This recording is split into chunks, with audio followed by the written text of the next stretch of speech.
Happy Wednesday, everybody. This is a real vlog. I don't do these very often. Just a snapshot of what's going on in my life right now. Yesterday, I blew out a tire. That was nice. I'm currently moving from Wisconsin to Idaho. And yesterday, during my road trip, I blew out a tire. What more do you want to know? So the story goes, I was in Oklahoma, because Oklahoma is on the way to Idaho from Wisconsin. Not really, I was taking a detour, but don't worry about it. But I was in Oklahoma, and I was on my way to Denver, and my GPS was taking me through the upper corner of New Mexico, which was exciting, because it was going to be the first time that I've ever visited New Mexico. And so I am in New Mexico for a grand total of 3 hours or less, was the original plan. But then, in the middle of nowhere, New Mexico, my tire blew out. I didn't see it coming. I had my tires checked like 3 months ago, but they blew out because that is what happens sometimes, I guess. But not to worry.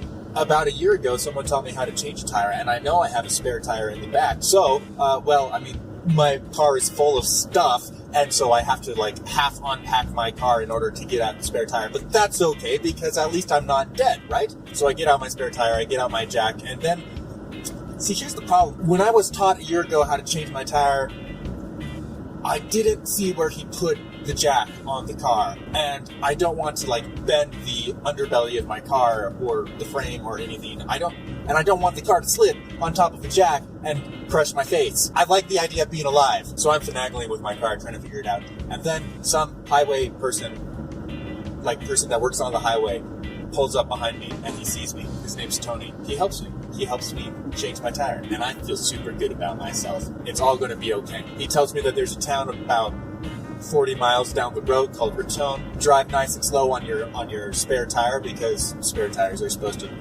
if you don't know this, drive slowly in a spare tire of it because it's made to go slow on. And I drive to Ptony, New Mexico. Ptony is a small town in the middle of nowhere. But it's the closest thing to civilization in the area. It's got about 7,000 people in it. I get to Ptony, I go to the tire shop, and I feel great. You know, I have successfully been a man through the experience of blowing out a tire, and nobody died or got hurt, and I kept my cool the whole time. I felt really great. A little bit proud too, but that's normal. So I'm talking to the people at the tire shop, and they start working on getting me a new tire for my wheel. And then they discover that the wheel is bent, which is bad news. Very bad news. Especially because they don't have a replacement wheel for me. And at that point, I was like, dear God, I don't understand. I thought I was doing really well under all this pressure of just trusting and interior peace, and it's all going to work out. And now you keep on upping the ante. I don't understand. I'm starting to get genuinely panicky now. But I keep a cool face, because all my turmoil, I keep hidden inside.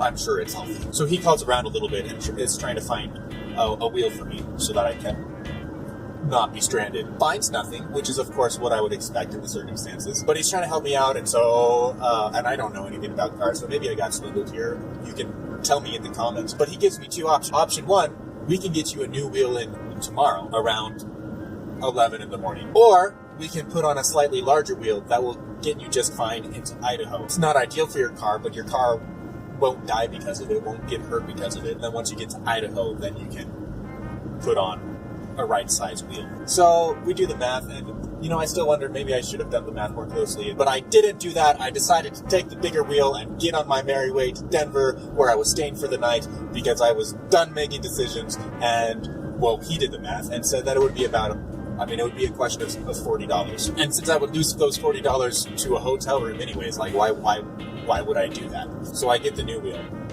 and I go to Denver. Maybe I should have stayed, though. Oh well, no regrets. So I get to Denver. My uncle knows a lot about cars, and so he's like, oh, well, I'm going to check all of your fluids, and I'm going to, give my 2 cents on the wheel and all these different things. And he discovers that I didn't have enough oil in my car at the time. So he might have saved my life because he gave me some oil. My car might be broken down right now if it weren't for that. Who knows? These things could happen. Long story short, I spent a pretty penny on a wheel that I'm not going to be able to use once I get back to Idaho, but at least I'm on my way home. And, it'll all come out of the wash. Moral of the story, it'll all come out of the wash. That's all I got. Know that you're in my prayers. Please pray for me. And hopefully I may get back home to Idaho soon. By the time I upload this, I should be back in Idaho. God bless and ciao. Oh, one less ironic thing that happened. Right after I blew out my tire, I'm riding on my donut into Raton. I was listening to a podcast to pass the time, especially since I have to drive slowly. And I was listening to, it's called The Crunch, which is a podcast run by two young college guys. And the episode that I listened to happened to be about one of the co-hosts, his name's Patrick, recently totaled his car. So he was processing that. And, I thought, all things considered, my car still runs, and I am on my way back home. I feel like, in the grand perspective of things, I'm not dead. That's nice. So shout out to The Crunch. If you listen to podcasts, you should check them out. Maybe they'll be to your liking. I definitely listen to them from time to time. Okay, bye.